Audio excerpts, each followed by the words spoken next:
আমরা জানি বাবার রক্তন এবং একজন সংগ্রামী গণনেতা এবং উনি অনেকদিন যেমন সংগ্রামী গণনেতা মাঝে এবং আসিল।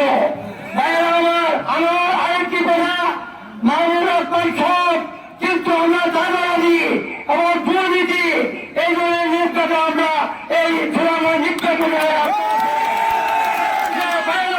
আমার আরেকটি কথা, আমরা চূড়ান্ত উন্নয়নের জন্য মাহবুব সরকারকে চাই।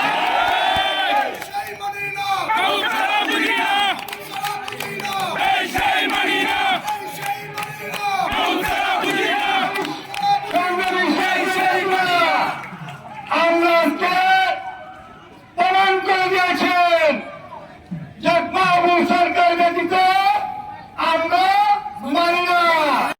আমরা আজকে মাহবুব রহমানের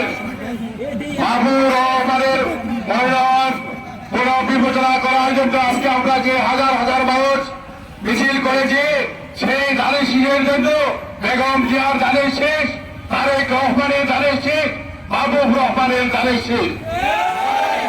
আমরা যে মূল্যায়ন দিয়েছে তা প্রাথমিক পরিণাম দিয়েছে, চূড়ান্ত পরিণাম একত্রে দেওয়া হয় নাই। আজকে শুধু আমরা একটা জিনিসের প্রতিরোধ করছে, সুনামগঞ্জ একাত্তরের মানুষ মাহবুব ছাড়া মানতে রাজি না। শুধু একটি কথাই বলবো, সুনামগঞ্জবাসী জনাব তারেক রহমান সাহেবের কাছে আমাদের একটাই দাবি, চূড়ান্ত মনোনয়নে যেন আমাদের দাবি পূরণ করা হয়। এই পর্যায়ে ঐতিহাসিক ঘটনাবাজারের প্রবাচিত হয়েছে আজকে মাহবুব রহমানের পক্ষে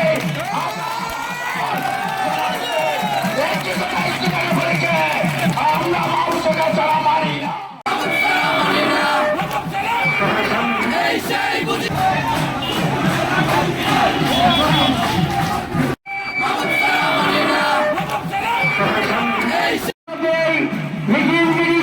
আমাদের আকাঙ্ক্ষা এবং মনের বাসনা, আমরা জানি বাবার রক্তন এবং একজন সংগ্রামী গণনেতা এবং উনি অনেকদিন যেমন সংগ্রামী গণনেতা মাঝে এবং আসিল।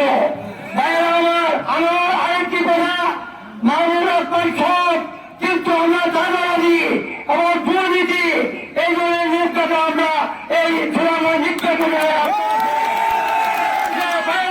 আমার আরেকটি কথা, আমরা চূড়ান্ত উন্নয়নের জন্য মাহবুব সরকারকে চাই।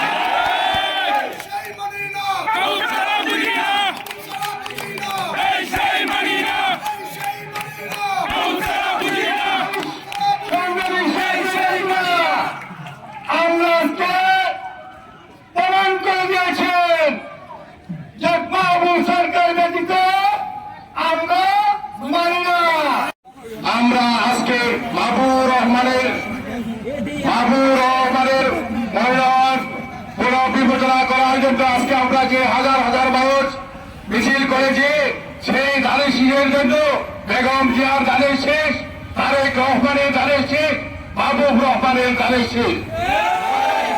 আমরা যে মূল্যায়ন দিয়েছে তা প্রাথমিক পরিণাম দিয়েছে, চূড়ান্ত পরিণাম